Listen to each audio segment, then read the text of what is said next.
Hello there and welcome back to the Cozy Club, my friends, and yet to another Pokemon Unite video. Now, on today's video, we're going to be talking about 8 game-changing tips and tricks in Pokemon Unite that are not your grandmother's tips and tricks or your common YouTubers that say, you know, watch the mini-map or hide in the bushes. We're going to be talking about things that you probably don't know, and I'd be surprised if you left today's video knowing each and every tip that we're going to cover today. In fact, let's make this a challenge. If you in fact know every single tip in my video, comment down below and I'll heart the comment. I'll say something back. Nice.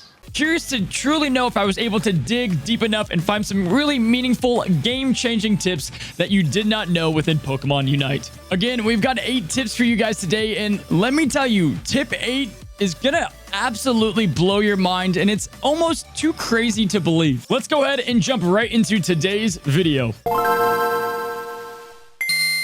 Alrighty, Cozy Club, let's jump right into the tips. I don't want to waste any of y'all's time. We're going to be going right to tip number 1, and it's going to be about scoring goals. Now, I know what you're saying. You know all about scoring goals in the game. It's the entire objective of each and every Pokemon Unite match. However, did you know when you score a goal, you're going to be getting 10% Unite charge to your giant ultimate Unite move each and every time. And in addition to that, you're going to be getting health. And no matter what the point size is, you're going to be getting those exact numbers. Now, you'll also be getting experience towards leveling when you do dunk on the opponent, but that will depend on how many points you score each and every time. So if you're kind of in a pickle and you have score shield and you need some health, you're going to get a nice shield, you're going to get some nice health, you're going to get charged towards your Unite move, and then on top of that, you're also going to get XP. Moving on to tip number 2, and it's going to be about Zapdos. Now, there's a lot going around about Zapdos, and yes, if you're winning, you should not take it.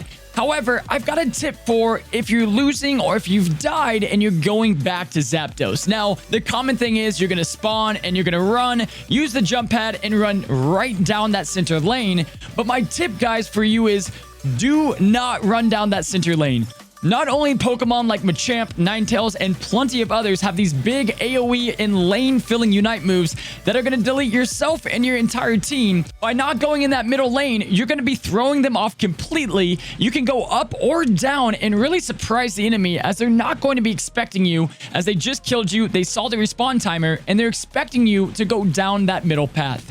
To add to this, guys, the bottom and the top are not mirrored, and the top half is a lot better for Zapdos, as you can hide in the bushes a little bit easier and maybe get that cheeky steal on Zapdos that you've been looking for. Tip number 3 is about learning power spikes. Now, I know this seems like a common tip, but I'm not seeing enough people do this. You want to study each and every Pokemon, because every Pokemon is going to evolve and get a tremendous power spike in their viability at some point during the match.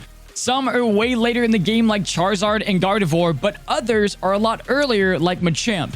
For example, here's some of the power spikes. Watch out for Machamp at level 5 as he gets submission, and it's extremely fast and dangerous, especially in that early game. Ever wonder why you're dying to Mr. Mime in the early mid-game? He's amazing in that gameplay, and you're probably dying to a common combo at level 6. He can use Guard Swap on you and follow that up with a Confusion, quickly taking up most of your health. If you don't have a level 6 Mime, you're probably going to be good, so that is what makes the difference between learning those power spikes and not. How about Snorlax? He's most likely giving you trouble, and he's really a big bully within the lane. However, guys, he doesn't get Heavy Slam until level 6, which is that big extender that he has that can truly disrupt you and just cause a lot of chaos. If you're facing a level 5 Snorlax, you can be a little bit more riskier, as you know he's not going to Heavy Slam you and pretty much secure the kill on you. Now, there's a lot more, but we will end on Zeraora. Zeraora is always pretty dangerous, but level 8 Zeraora is what you want to watch out for. A level 7, you've got a lot more chance to secure a big time kill on him, but once he gets that discharge with the shield and the sheer output of damage he does, you want to keep your distance. So again, to wrap that one up, learn when these Pokemon are going to level up and get that power spike, and learn when you can safely engage and take on a fight, or if they're way above you in that power scale like Dragon Ball Z, let them just kind of do their own thing and come back to them when you've reached your power spike. Tip number 4 is on Dreadnought. Now, everybody knows by now you should be rotating to Dreadnought before taking out Rotom at that 7-minute mark. It's going to be much more advantageous for you and your entire team. But once you're done killing Dreadnought and you've taken care of the enemy team, go ahead and dunk on that first goal, and instead of backing all the way to base and heading up to Rotom, take the jungle, take their path near the core fish, or take that middle path for some extra XP. Now, that being said, if you need to heal up, backing's a little bit faster and a little bit safer, so you can make up that lost time and heal up and meet your team at the Rotom. Y'all can see from this clip here with Ninetales, when I take the center path and I don't go after any wild Pokemon, it's actually around the same speed. Yes, I ignored the berry, and that's because not everyone can get a berry, but taking that middle path is typically the best way to go. Coming at you with tip number 5, and it's going to be all about you. Do you find yourself losing a ton on solo queue and you just cannot seem to climb up to master rank? Well, I've got a couple tips for you today, starting out with securing a Pokemon and learning a Pokemon that is amazing at last hitting other wild Pokemon. Now, that seems like easier said than done, but if you learn how to play someone like Lucario, Greninja, Talonflame, and even sniping with Venusaur, you can dedicate your practice learning how to snipe that Zapdos or that Dreadnought, and whether your team shows up to the fight or not, you're definitely going to get that clutch play, and it just takes a little bit of practice, but once you watch those health bars and you get used to it, becomes a whole lot easier to secure those amazing steals. And with that as a side bonus tip, guys, if you're on a loss streak and you're just losing over and over, don't continue to queue up. Take a quick break, go get a glass of water, take a lap, just do something that makes you happy. Don't go into that full tilt mode, as you're probably going to make the same mistakes and not witness the own mistakes that you're currently making. Tip number 6 is going to be all about respawn timers. Now, y'all, it's going to be very vital to your success in this game to learn how the timers work and learn how that master clock works with other wild Pokemon on the field. As you guys can see here, we've got this master graphic, and you guys can really study this and see exactly when to go back to the jungle, secure that Buffalon or that Ludicolo again once you've killed it. It's going to be a 60-second timer, or it's just great to know how long it takes for that next Dreadnought to spawn.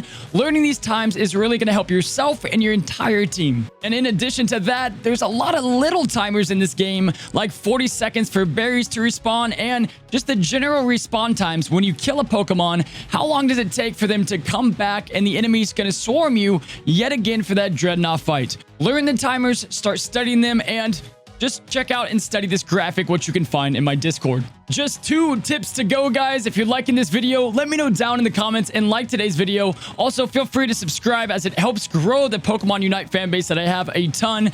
Y'all, appreciate you guys so much for stopping by. Let's move on to tip number 7. As you guys can see from this graphic right here, learning what to do in every single lane is absolutely imperative. You have the top path that you should definitely be taking the same route each and every time, going on over and trying to steal that top core fish. It's going to get you that level advantage and then overall better lane presence.